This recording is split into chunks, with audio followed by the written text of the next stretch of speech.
اعوذ باللہ من الشیطان الرجیم، بسم اللہ الرحمن الرحیم۔ واستبق الباب وقدت قميصه من دبر وألف يا سيدها لدى الباب قالت ما جزاء من أراد بأهلك سوءا إلا أن يسجن أو عذاب أليم صدق الله العظيم۔ رب اشرح لی صدری ویسر لی امری واحلل عقدۃ من لسانی یفقہوا قولی، رب یسر ولا تعسر وتمم بالخیر، آمین یا رب العالمین۔ آج کے سبق میں ہم انشاءاللہ تعالی سورہ یوسف کی آیت نمبر 25 کو گرامیٹیکلی انالائز کریں گے۔ آیت آپ اسکرین پہ لکھی ہوئی دیکھ رہے ہیں۔ تو سب سے پہلے ہم اس آیت کو وقف کی علامات کے اعتبار سے حصوں میں تقسیم کرتے ہیں۔ تو ہمیں اس آیت میں وقف کی ایک ہی علامت نظر آ رہی ہے، تو سب سے پہلے ہم اس آیت کو دو حصوں میں تقسیم کریں گے۔ پہلا حصہ وقف کی علامت تک ہوگا اور دوسرا حصہ جو ہے وہ آیت کی علامت تک ہوگا۔ پھر اس کے بعد جو پہلا حصہ بنا ہے اس میں ہم مزید حصے کریں گے اور اس کے لیے کرائیٹیریا جو ہے وہ حرف عطف قرار دیا جائے گا، لہٰذا جو پہلا حصہ ہے اس کے 3 حصے بنیں گے۔ پہلا حصہ ہوگا وَاسْتَبَقَ الْبَابَ، دوسرا ہوگا وَقَدَّتْ قَمِيصَهُ مِن دُبُرٍ، اور تیسرا ہوگا وَأَلْفَ يَا سَيِّدَهَا لَدَى الْبَابِ۔ اور جو دوسرا حصہ ہے آیت کے اختتام تک، اس کے ویسے تو حرف عطف کے اعتبار سے صرف 2 ہی حصے بنیں گے،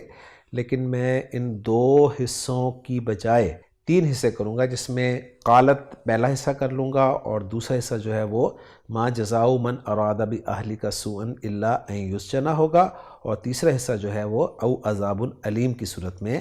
آپ دیکھ رہے ہیں۔ تو الحمدللہ ہم نے اس آیت کے 2 مین حصے کیے اور پھر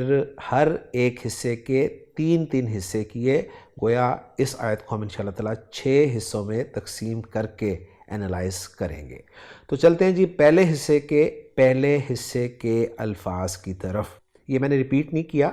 یعنی پہلا حصہ ہے اس کا جو پہلا حصہ ہے اس کے الفاظ کی طرف ہم چلتے ہیں، اور اس میں جو پہلا لفظ ہے وہ ہے واو، اور واو حرف ہے استبقا۔ یہ مادے کے حروف آپ کو گرین کلر میں نظر آ رہے ہیں، سین با قاف، تو یہ فعل ہے، فعل ماضی ہے، مثنیٰ کا صیغہ ہے، اور باب ہے اس کا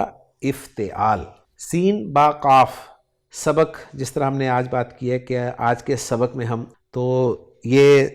سین با قاف مادے کو باب افتعال میں استعمال کرتے ہوئے استبقا یستبقو بنا ہے، اور اس کے معنی خان صاحب جو ہے وہ لکھ رہے ہیں کہ اہتمام سے آگے نکلنا، یعنی آگے نکلنے کا مقابلہ کرنا یا دوڑ لگانا، اور یہ فعل ہم پہلے بھی سورہ یوسف کی آیت نمبر 17 میں کر چکے ہیں۔ البابا مشہور لفظ ہے، دروازے کے معنی میں استعمال ہوتا ہے، تو پہلے حصے کے الفاظ پر الحمدللہ ہم نے بات کر لی ہے۔ اب جو پہلے حصے کا دوسرا حصہ ہے وہ ہے وَقَدَّتْ قَمِيصَهُ مِن دُبُرٍ۔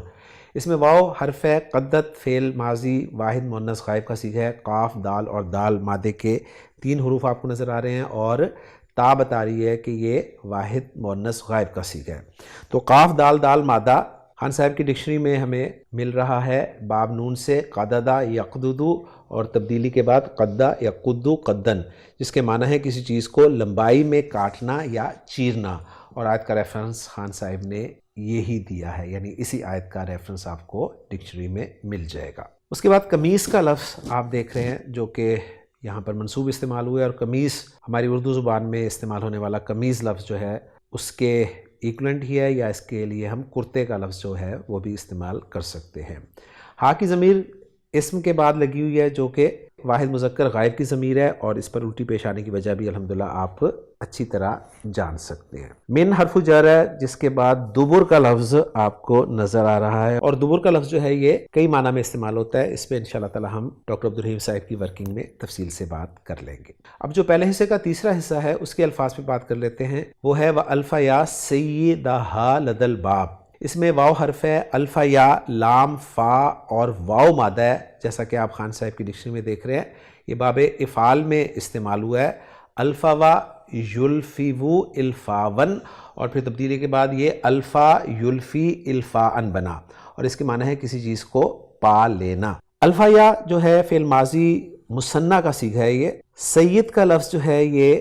آقا کے لیے مالک کے لیے عام طور پر استعمال ہوتا ہے، اور اس اسم کے ساتھ ہا کی ضمیر آپ دیکھ رہے ہیں واحد مؤنث غائب کی ضمیر ہے۔ لدا جو ہے یہ اندہ کے معنی میں استعمال ہوتا ہے، یعنی اس کے معنی پاس کے کیے جاتے ہیں، اور الباب جو ہے یہ دروازے کے لیے یہاں پر دوبارہ استعمال ہوا ہے۔ الحمدللہ پہلے حصے کے 3 حصے ہم نے الفاظ کے اعتبار سے مکمل کر لیے۔ اب چلتے ہیں دوسرے حصے کے پہلے حصے کی طرف، اور دوسرے حصے میں جو پہلا حصہ ہے وہ صرف فعل ہے قالت، جو کہ واحد مؤنث غائب کا صیغہ ہے فعل ماضی، اور کاف واو لام مادے سے یہ صیغہ بنا ہے، اور قال یقولو کے معنی ہوتے ہیں کہنا کے۔ اس کے بعد جو دوسرا حصہ ہے اس کے الفاظ پر ہم بات کریں گے، جس میں پہلا لفظ جو ہے وہ ہے ماں، اور یہ ماں جو ہے میں نے بلو کلر میں دکھایا ہے اس کو، اس لیے کہ میں اسے اسم کے طور پہ یہاں پر لے رہا ہوں، اور ماں جو اسم ہوتا ہے وہ اس میں استفہام ہوتا ہے، اور اس ماں کو ماں نافیہ بھی کہا گیا ہے، کیونکہ آپ دیکھ رہے ہیں آگے آپ کو الا نظر آ رہا ہے، تو یہ ماں نافیہ بھی ہو سکتا ہے۔ اگر اس کو میں ماں نافیہ قرار دوں تو پھر میں اسے ریڈ کلر میں شو کروں گا۔ جزا کا لفظ جو ہے یہ بدلے کے لیے استعمال ہوتا ہے، اسم ہے من، اسم موصول ہے، ارادہ را واو دال مادے کو باب فعل میں استعمال کرتے ہوئے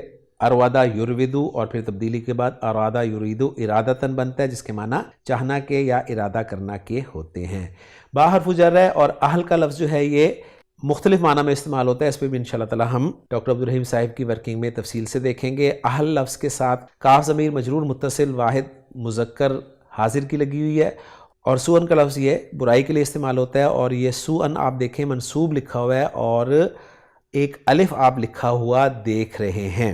تو یہ اکثر اسٹوڈنٹ جو ہے وہ کنفیوز ہوتے ہیں، کیونکہ خان صاحب کی جو کتاب ہے، یعنی لطف الرحمان خان صاحب کی بات میں کر رہا ہوں، آسان عربی گرامر، اس میں انہوں نے منصرف اسم کو منصوب لکھنے میں جو الف کا استعمال ہوتا ہے اس کے حوالے سے سوءن جو ہے بغیر الف کے لکھا ہوا تھا، تو اس سے اسٹوڈنٹس اکثر کنفیوز ہوا کرتے تھے، اور وہ رابطہ بھی کیا کرتے تھے کہ اس کے بارے میں آپ کیا کہتے ہیں۔ تو دیکھیں ہمارے لیے جو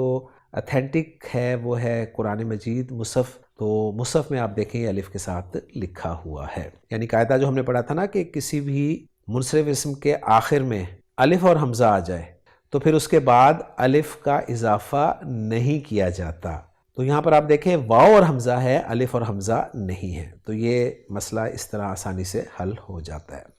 الا حرف ہے، حرف استثناء کہلاتا ہے، اور کبھی حصر کے لیے بھی آتا ہے۔ ان مصدریہ حرف ہے، یسجنا سین جیم اور نون مادے کو استعمال کرتے ہوئے باب نون میں سجنا یسجنو سجنن بنتا ہے، جس کے معنی ہوتے ہیں کسی کو قید کرنا، اور یہاں پر یہ فعل مجہول کے طور پر استعمال ہوا ہے، اس لیے کہ علامت مضارع پیش والی ہے، اور عین کلمہ آپ کو زبر والا نظر آ رہا ہے، تو یہ مجہول کا صیغہ ہے، باب فعال نہیں ہے، کیونکہ اگر یہ باب فعال ہوتا تو پھر عین کلمہ زیر والا ہوتا۔ ہاں یہ باب فعال کا مجہول ہو سکتا تھا، لیکن ہمارے سامنے آ گیا کہ یہ باب نصر ینصر ثلاثی مجرد سے استعمال ہوتا ہے، تو ہم اسے اس کا ہی مجہول فعل بتا رہے ہیں۔ تو دوسرے حصے کے الفاظ پہ بات ہوگی۔ اب جو تیسرا حصہ بچا ہے اس کے 3 الفاظ آپ کو نظر آ رہے ہیں، جس میں ایک او ہے جو کہ حرف ہے، عذاب کا لفظ آپ دیکھ رہے ہیں مرفوع فارم میں، اور عذاب کے ساتھ علیم کا لفظ جو ہے وہ صفت مشبہ حمزہ لام میم مادے کو استعمال کرتے ہوئے دردناک کے معنی میں استعمال ہوتا ہے،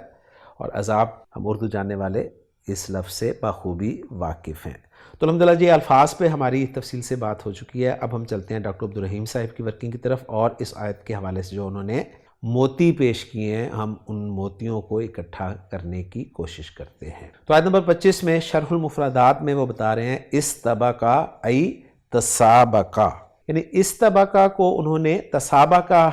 سے واضح کرنے کی کوشش کی ہے، اور آپ جانتے ہیں کہ استبقا جو ہے یہ باب افتعال کا لفظ ہے، اور تسابقا جو ہے یہ باب تفاعل کا لفظ ہے۔ مجرد میں سبقا سین با کاف مادے کو استعمال کیا جاتا ہے، سبقا یسبقو سبقن، جس کے معنی آگے بڑھنا کے ہوتے ہیں، اور یہ جو سبق ہوتا ہے ہمارا جسے ہم کہتے ہیں کہ یہ آج کے سبق میں ہم، تو یہ جو سبق ہے اس کو سبق اس لیے کہتے ہیں کہ اس میں گویا آگے بڑھنا ہوتا ہے۔ اب یہاں پر یہ استبقا کو تسابقا سے کیوں واضح کرنے کی کوشش کریں، اس کی وجہ یہ ہے کہ باب افتعال میں کسی فعل کے 2 اطراف سے یعنی 2 جانب سے واقع ہونے کی خاصیت اور معنی واضح نہیں ہوتے، جبکہ باب تفاعل کی یہ مستقل اور بنیادی خاصیت ہوتی ہے کہ جو اس فعل کا ذکر ہو رہا ہوتا ہے اس فعل کے 2 اطراف سے واقع ہونے کا پتہ ہمیں باب تفاعل میں چلتا ہے. لہٰذا یہاں پر یہ واضح کرنے کے لیے کہ اس طبقہ کے اندر گویا یوسف علیہ السلام اور عزیز مصر کی بیوی دونوں کی دوڑ میں ایک دوسرے سے آگے بڑھنے کی کوشش شامل تھی. چنانچہ اس کی وضاحت باب تفاعل تسابقہ سے کر کے یہ بتایا انہوں نے کہ یہ جو فعل کا ہونا واقع ہوا ہے اس میں دونوں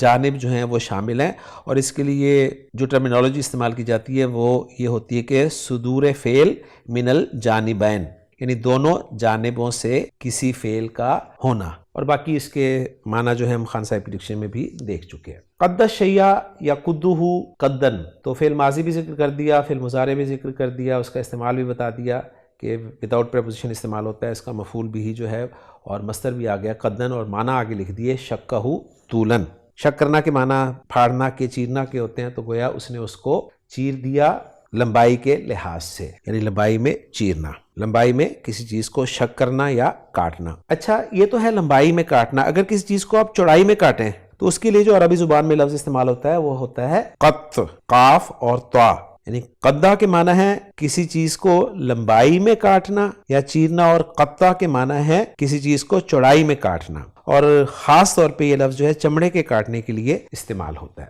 اس کے بعد اگلا لفظ جو ہے وہ ہے الدبر. اس کے معنی ڈاکٹر عبدالرحیم صاحب لکھ رہے ہیں کہ الظہر، ظہر کے معنی پیٹھ کے کمر کے ہوتے ہیں، اور من دبرن اس کے معنی وہ لکھ رہے ہیں من الخلفی یعنی پیچھے سے. اس دبر لفظ کے بارے میں تھوڑی سی ڈیٹیل میں آپ کو دوں گا کہ دبر کا لفظ جو ہے یہ قبول کی ضد ہے، اور بنیادی طور پر یہ دونوں لفظ جو ہیں آگے اور پیچھے کا معنی رکھتے ہیں. قبول جو ہے یہ عام طور پہ عورت کی شرمگاہ کے لیے استعمال ہوتا ہے، اور دبر جو ہے یہ چاہے مرد ہو چاہے عورت اس کے پیچھے کی شرمگاہ کے لیے لفظ استعمال ہوتا ہے. لیکن یہ جو دبر کا لفظ ہے اس کے معنی میں کچھ وسعت ہوتی ہے، صرف شرمگاہ کے معنی میں نہیں بلکہ یہ لفظ جو ہے یہ پیٹھ اور پشت کے معنی میں بھی آ جاتا ہے. اب یہاں پر اس کے معنی انہوں نے الظہر بیان تو کیے ہیں، لیکن من دبرن کے معنی جو ہیں وہ انہوں نے من الخلفی لکھے ہیں، یعنی من الخلفی کے معنی ہے پیچھے سے. اور یہاں پر پھر اس آیت میں جو ہے من دبرن کے معنی جو ہیں وہ پشت بھی نہیں ہے، بلکہ جو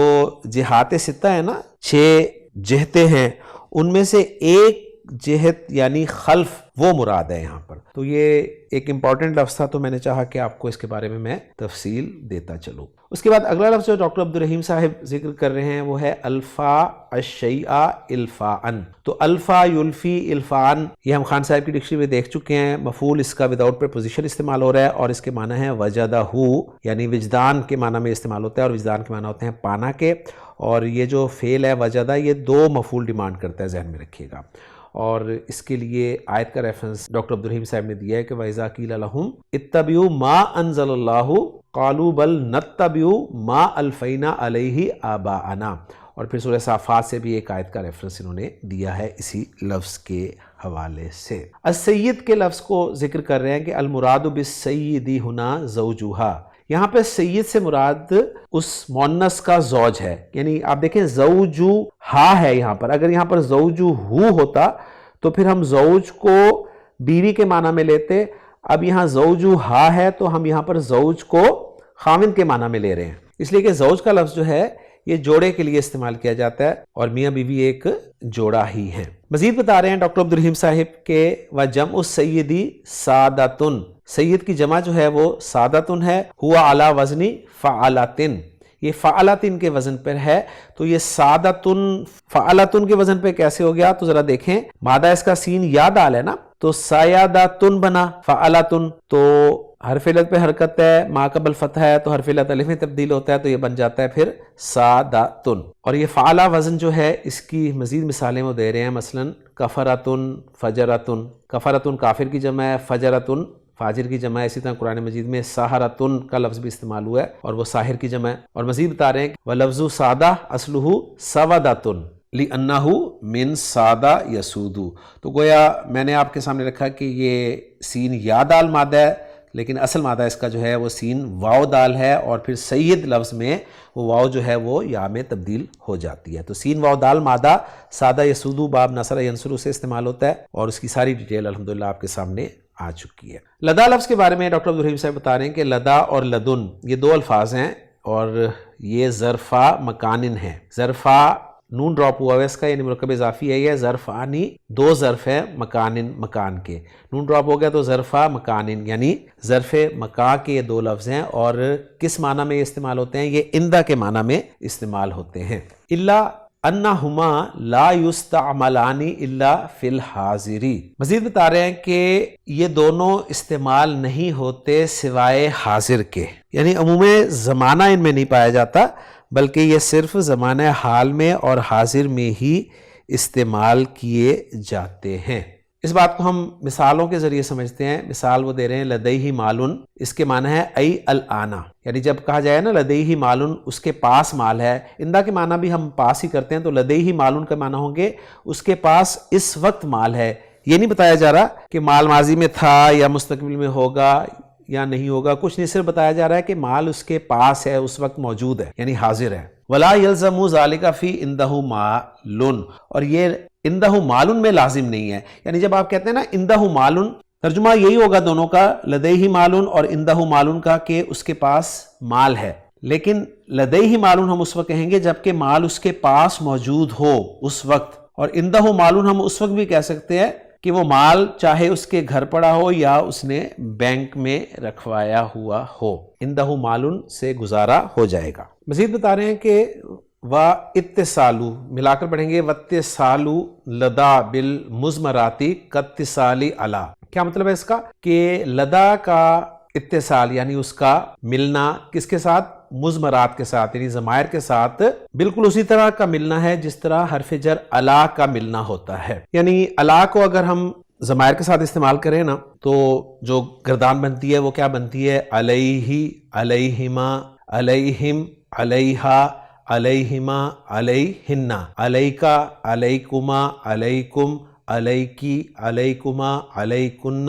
علیہ اور علینا، تو بالکل اس طرح لدا کا استعمال ہوگا، لدیہ، لدیہما، لدیہم، لدیہا، لدیہما، لدیہن، لدیکا، لدیکما، لدیکم، لدیکی، لدیکما، لدیکن، لدیہ اور لدینا۔ باقی فرق آپ کے سامنے آ گیا ہے کہ لدا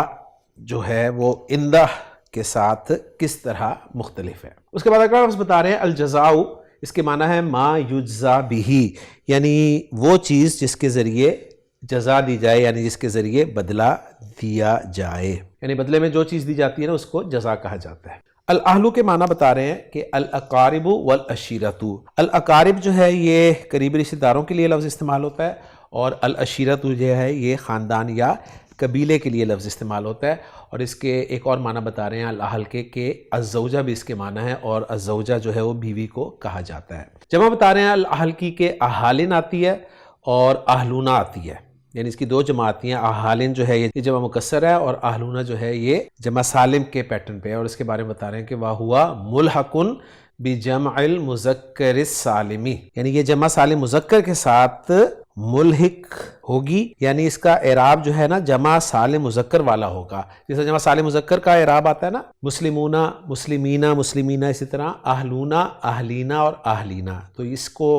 وہ کہہ رہے ہیں کہ وَهُوَ ملحق بجمع المذکر السالم، اور مصحف سے اس کی ایگزامپل دے رہے ہیں کہ یا ایھا الذین آمنوا قوا انفسکم واہلیکم نارا، تو یہاں پر اہلی جو استعمال ہوا ہے یہ اہلونا کی منصوب فارم اہلینا کے طور پہ استعمال ہوا ہے، اور اہلینا کا نون کیوں ڈراپ ہوا ہے؟ اس لیے کہ وہ مضاف بن رہا ہے۔ اس کے بعد ڈاکٹر عبدالرحیم صاحب جو ہیں وہ سجنا یسجنو کے بارے میں بتا رہے ہیں، سین جیم نون مادہ باب نون سے استعمال کرتے ہوئے مفعول وداؤٹ پریپوزیشن کے استعمال ہو رہا ہے، اور سجنن اس کا مصدر ذکر کر رہے ہیں، اور اس کے معنی لکھ رہے ہیں حبسہ،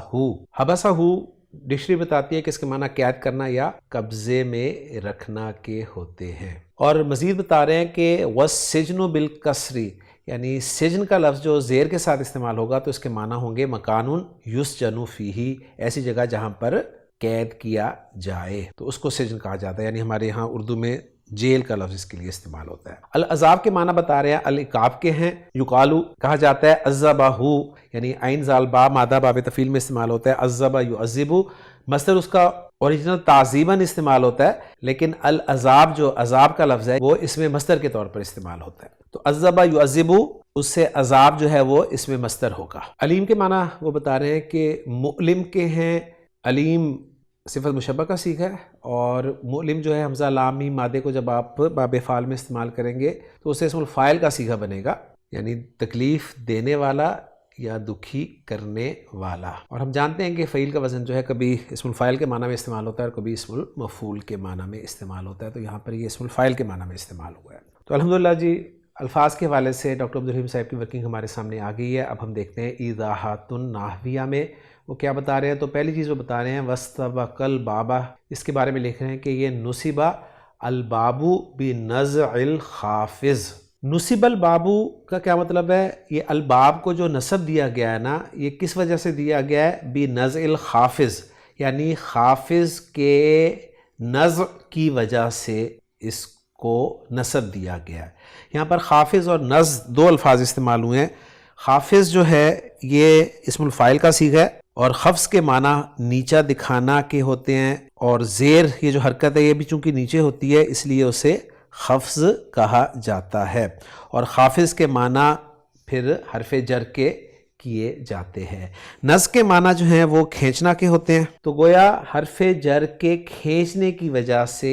الباب لفظ کو نصب دی گئی ہے۔ عزت تقدیر، پھر تقدیر کلام کچھ یوں ہوگا کہ وَاسْتَبَقَا إِلَى الْبَابِ۔ تو ذرا اس کو اچھی طرح سمجھ لیں کہ الباب پہ جو یہ نصب ہے نا، یہ اس بنا پہ ہے کہ اس سے پہلے اصل میں ایک حرف جر تھا، اور اصل کلام یوں تھا استبقا الی الباب۔ اب یہاں سے الا کو حذف کر دیا گیا، اور اس حرف جر الا کے حذف کرنے کو نزع سے تعبیر کیا گیا، گویا حرف جر یہاں سے کھینچ لیا گیا۔ اب باب جو حرف جر کی وجہ سے مجرور ہونا چاہیے تھا اب وہ منصوب ہو گیا، اور اس کے لیے جو ٹرمینالوجی استعمال کی گئی اس کو منصوب بنزع الخافض کہا گیا۔ اچھا، اس کی ضرورت اس لیے بھی پڑی ہے، ذہن میں رکھیے گا کہ یہ جو استبقا فعل ہے نا، یہ ایک فعل لازم ہے، یعنی آگے بڑھنا کس کے معنی ہے نا، تو اس کا مفعول نہیں ہوتا، جبکہ یہاں پر آپ دیکھ رہے ہیں کہ البابا آپ کو لگے گا جیسے یہ مفعول ہے اس کا۔ ہاں، کسی لازم فعل کو کسی حرف جر کی مدد سے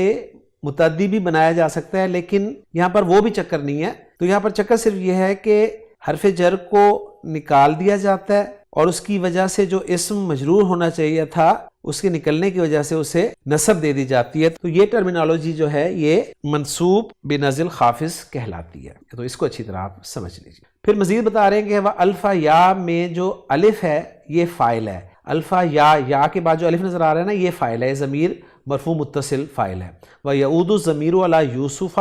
وَامْرَأَتِ الْعَزِيزِ، یعنی اور یہ ضمیر جو ہے الف کی یہ یوسف علیہ السلام اور عزیز مصر کی بیوی کی طرف لوٹ رہی ہے۔ پھر بتا رہے ہیں کہ ما جزاء من اراد بأہلک سوءا الا، اس میں یجوز ان تکون ما نافیۃ، یہ بھی جائز ہے کہ ما نافیہ ہو، ویکون حینئذ، اور پھر اس وقت جزا جو ہے یہ مبتدا کہلائے گا جب ہم ما کو ما نافیہ مانیں گے، اور جو مصدر معول ہے نا این یسجنا، یہ اس کی خبر کہلائے گی۔ یعنی ترکیب بھی آپ کو یہاں پر بتانے کی کوشش کر رہے ہیں کہ ما جزاء من اراد بأہلک سوءا الا این یسجنا میں ما کو اگر ہم نافیہ مانیں تو جزا والا لفظ جو ہے یہ مبتدا بن جائے گا، اور این یسجنا مصدر معول جو آگے آ رہا ہے نا وہ خبر بن جائے گی۔ وَيَجُوزُ أَن تَكُونَ اسْتِفْهَامِيَةً، اور یہ بھی جائز ہے کہ وہ استفہامیہ ہو۔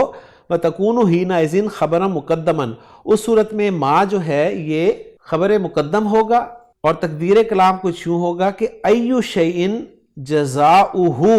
إِلَّا أَن يُسْجَنَ، وَيَكُونُ الْمَصْدَرُ الْمُعَوَّلُ أَن يُسْجَنَ مُسْتَثْنَى، اور اس صورت میں جو أن يُسْجَنَ ہے نا یہ مستثنی قرار دیا جائے گا۔ وَإِذَا جَاءَ الْمُسْتَثْنَى بَعْدَ كَلَامٍ تَامٍ غَيْرِ مُوجَبٍ، اور جب مستثنی غیر موجب تام کلام کے بعد آتا ہے تو جاز أن ينصب على الاستثناء، تو یہ بھی جائز ہوتا ہے کہ اسے نصب دی جائے استثناء کی بنا پر، او یا پھر ان یجعل بدلا من المستثنى منہ، یا اسے مستثنی منہ سے بدل بنایا جائے۔ مثال دے رہے ہیں اس کی، اس کو سمجھ لیجئے۔ مثال ہے کہ ماذا عندک، تیرے پاس کیا ہے، الا ریالا یا ریال۔ یہاں پر ذرا چھوٹا سا جملہ سامنے رکھیں، ماذا عندک، تیرے پاس کیا ہے، تو اس میں آپ دیکھیں ماذا جو ہے یہ اسم ہے، اسم استفہام ہے، اور عندک جو ہے یہ ظرف اور مضاف الیہ کا مجموعہ ہے۔ تیرے پاس کیا ہے، تو اس صورت میں اگر ہم دیکھیں تو ہم ماذا کو مبتدا بنائیں گے اور عندک کو خبر بنائیں گے، جبکہ انہوں نے اس کو استفہامیہ کی صورت میں یعنی ما کو خبر مقدم بنایا تو یہ ایک فرق آپ کے سامنے آئے گا. تو ماذا اندہ کا تیرے پاس کیا ہے سوائے ریالن، ایک ریال کے، یا ریالن بھی کہا جا سکتا ہے. تو گویا یہ ماذا سے اسے بدل بنا رہے ہیں، اور ماذا چونکہ مرفوع ہے تو بدل ہونے کی صورت میں یہ مرفوع بھی آ سکتا ہے ریالن کے طور پہ بھی، اور مستثنی ہونے کے طور پر ریال کا لفظ جو ہے یہ منصوب بھی آ سکتا ہے. اور پھر مزید بتا رہے ہیں کہ وَأَن يُسْجَنَ فِي الْآيَةِ فِي مَحَلِّ رَفْعٍ بَدَلٌ مِّنَ الْخَبَرِ، اور أَن يُسْجَنَ جو ہے اس آیت میں یہ محلاً مرفوع بدل ہے خبر سے، یعنی ما کو استفہامیہ قرار دے کے انہوں نے خبر مقدم بنا دیا ہے، اور جزاؤ من ارادہ بھی اہلی کا سوءن کو انہوں نے مبتدا مؤخر قرار دے دیا ہے. اور جو خبر مقدم ہے نا ما، اس سے بدل قرار دے رہے ہیں این یسجنا کو. اب خبر بھی چونکہ مرفوع ہوتی ہے جملہ اسمیہ کی، تو اس کو بھی محلاً مرفوع قرار دیں گے، اور اس کے لیے وہ دلیل دے رہے ہیں کہ وہ ہوا ما بدلیل ان المعطوف عذاب مرفوع، اس لیے کہ آگے جو آپ دیکھ رہے ہیں نا معطوف عذاب علیم او حرف عطف کے ذریعے جو آگے آ رہا ہے وہ بھی مرفوع ہے. تو ظاہر بات ہے ہم جانتے ہیں کہ معطوف علیہ اور معطوف کا اعراب ایک ہوتا ہے، تو اگر معطوف کا اعراب مرفوع ہے تو اس کا مطلب معطوف علیہ کا اعراب بھی مرفوع ہونا چاہیے، اور مرفوع ہونے کی صورت میں پھر وہ بدل ہی بنے گا. تو گویا یہاں پر بدل کے طور پہ استعمال ہو رہا ہے. اور عام طور پہ آپ کو جو دوسری تراکیب میں ملے گا وہاں پر ما کو مبتدا بنایا جائے گا اس میں استفہام کو، اور پھر جزاؤ سے جو ہے وہ خبر شروع ہوگی، اور پھر اس کی ترکیب وہ دوسرے انداز میں کریں گے، اور اللہ کو وہ حسر کے لیے قرار دیں گے. یہ انشاءاللہ تعالیٰ چیز آپ کے سامنے محمود صافی صاحب کے اعراب والی ورکنگ میں آ جائے گی. او حرف عطف کے بارے میں بتا رہے ہیں کہ یہ حرف عطف ہے اور یفیدو فائدہ دیتا ہے، الشکا شکا دیتا ہے فائدہ. نحو مثال کے طور پہ اخبرنی بہذا، اس نے خبر دی مجھے اس کی، حامد او خالد، یعنی وہ جو اس نے خبر دی ہے نا وہ حامد ہے یا خالد ہے، یعنی اخبرہ کا جو فاعل ہے وہ حامد او خالد ہے. تو یہاں پر شک ہے کہ حامد ہے یا خالد ہے، ان میں سے کسی نے مجھے اس کی خبر دی ہے. اور ایک فائدہ او کا ہوتا ہے کہ یہ تخییر کے لیے استعمال ہوتا ہے. تخییر ہوتا ہے اختیار کرنا. مثال کے طور پہ کل الموزہ او التفاحہ، یعنی تو کھا کیلا یا سیب. تو اب یہاں پر اختیار دیا جا رہا ہے کہ تو ان دونوں میں سے کوئی بھی چیز کھا لے، یعنی یہاں پر اب شک نہیں ہے کہ تو کیلا کھا یا سیب کھا، یہاں پر شک نہیں، یہ اختیار ہے. اور پھر مزید بتا رہے ہیں کہ وَيُفِيدُ التَّخْيِيرِ فِي هَذِهِ الْآيَةِ، اس آیت میں او جو استعمال ہوا ہے یہ تخییر کے لیے استعمال ہوا ہے،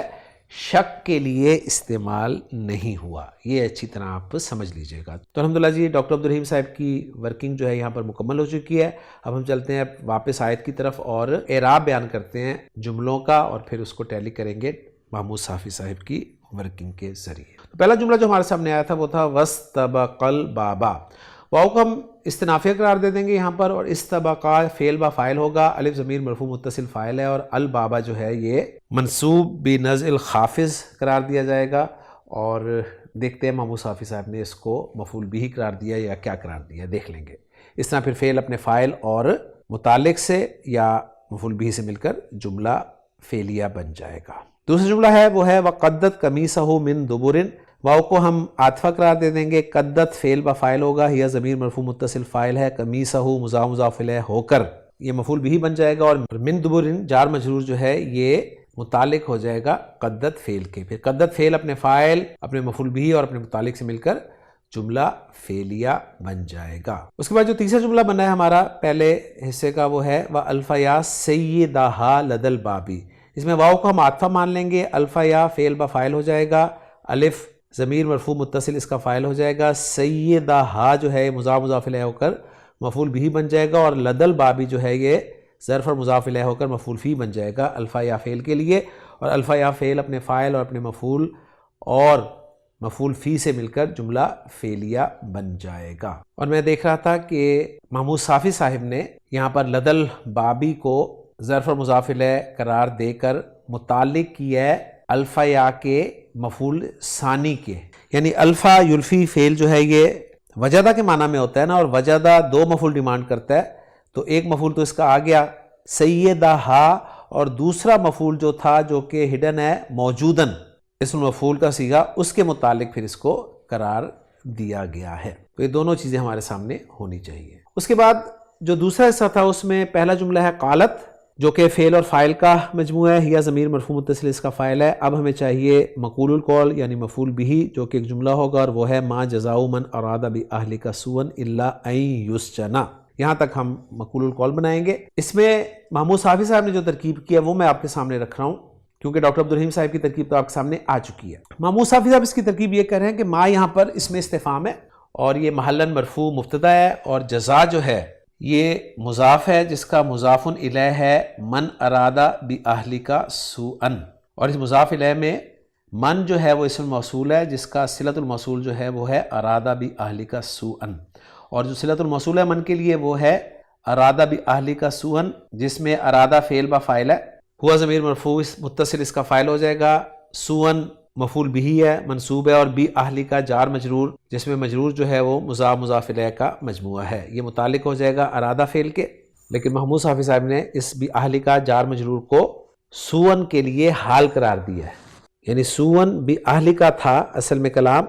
اور موصوف صفت بن رہا تھا، لیکن جب صفت کو آپ مقدم کر دیتے ہیں موصوف پر تو اب اس کو آپ صفت نہیں کہہ سکتے بلکہ اسے آپ حال کہیں گے، اور اس صورت میں آپ دیکھیں عام طور پہ ذوالحال جو ہے وہ نکرہ ہوتا ہے۔ تو ارادہ باہلک سوءا جو ہے یہ جملہ فعلیہ، یہ صلۃ الموصول بنا من اسم موصول کے لیے، اور من اسم موصول اپنے صلۃ الموصول سے مل کر محلاً مجرور مضاف الیہ بنا جزا کے لیے، اور جزا جو ہے مضاف اپنے مضاف الیہ سے مل کر یہ خبر بنا ما مبتدا کے لیے۔ اچھا، الا کو پھر انہوں نے حصر کے لیے قرار دیا ہے، ان کو مصدریہ مان کے یسجنا جو ہے فعل مضارع مجہول اپنے نائب فاعل ہوا ضمیر مرفوع متصل کے ساتھ مصدر معول کی تعویل میں ہو کر اس کو انہوں نے بدل قرار دیا ہے جزا سے، یعنی خبر سے انہوں نے اس کو بدل قرار دیا ہے۔ تو یہ دونوں فرق آپ کے سامنے آ گئے ہیں، ڈاکٹر عبدالرحیم صاحب نے ما سے بدل قرار دیا تھا، اور محمود صافی صاحب نے اسے جزا سے بدل قرار دیا ہے۔ تو یہ فرق آپ کے سامنے ہونا چاہیے لازماً۔ اس کے بعد جو آخری حصہ ہے دوسرے حصے کا وہ ہے او عذاب علیم، اس میں او حرف عطف ہے، اور عذاب جو ہے موصوف ہے جس کی صفت علیم آ رہی ہے، اور موصوف صفت مل کر یہ عطف ہو رہے ہیں مصدر معول پر این یسجنا پر۔ تو اس طریقے سے اس حصے کا بھی اعراب مکمل ہو جاتا ہے۔ اب محمود صافی صاحب نے جو جملوں کا اعراب ذکر کیا اس کو دیکھتے چلتے ہیں۔ اس میں پہلا جملہ جو ہے استبقا البابا، اس کو انہوں نے لا محل لہ معطوف علی جواب القسم مقدر، یعنی پیچھے ہی انہوں نے اس کو اٹیچ کیا ہے۔ قدت والا جملہ جو ہے اس کو انہوں نے استبق البابا والے جملے پر عطف کر دیا ہے، الفا یا اس کو انہوں نے استبق البابا والے جملے پر عطف کیا ہے، اور قالت والے جملے کو انہوں نے لا محل لہ استناف بیانیون قرار دیا ہے، اور ما جزاؤ کو انہوں نے مقول القول قرار دیا ہے۔ تو ہم نے جو قالت سے شروع کیا تھا نا، قالت فعل و فاعل، اور پھر آگے جو ہے سارا وہ اس کا مقول القول بن جائے گا، محلاً منصوب مفعول بھی بن جائے گا، اور قالت فعل اپنے فاعل اور مفعول بھی سے مل کر جملہ فعلیہ بن جائے گا۔ اور ارادہ والے جملے کو انہوں نے لا محل لہ صلۃ الموصول من قرار دیا ہے، اور یسجنا جو ہے اس کو انہوں نے لا محل لہ صلۃ الموصول حرفی ان کے لیے قرار دیا ہے۔ تو الحمدللہ یہ ساری چیزیں ہمارے سامنے آ چکی ہیں۔ اب ہم دیکھتے ہیں اس آیت کا ترجمہ، اور ترجمہ جو ہمارے سامنے آ رہا ہے وہ کچھ یوں ہے کہ وَاسْتَبَقَ الْبَابَ، اور دونوں دروازے کی طرف دوڑے، وَقَدَّتْ قَمِيصَهُ مِن دُبُرٍ، اور اس عورت نے اس کی قمیص پیچھے سے پھاڑ دی، وَأَلْفَيَا سَيِّدَهَا لَدَى الْبَابِ، اور دونوں نے اس کے خاوند کو دروازے کے پاس پایا۔ قالت ما جزاء من اراد باہلک سوءا الا ان یسجن او عذاب علیم، اس عورت نے کہا کیا جزا ہے اس کی جس نے تیری گھر والی کے ساتھ برائی کا ارادہ کیا سوائے اس کے کہ اسے قید کیا جائے یا دردناک سزا ہو۔ تو الحمدللہ جی آیت نمبر 25 ہماری مکمل ہو گئی ہے۔ انشاءاللہ تعالی اگلے لیکچر میں اگلی آیت کے ساتھ آپ سے ملاقات ہوگی۔ سبحانک اللہم و بحمدک، اشہد ان لا الہ الا انت، استغفرک و اتوب الیک۔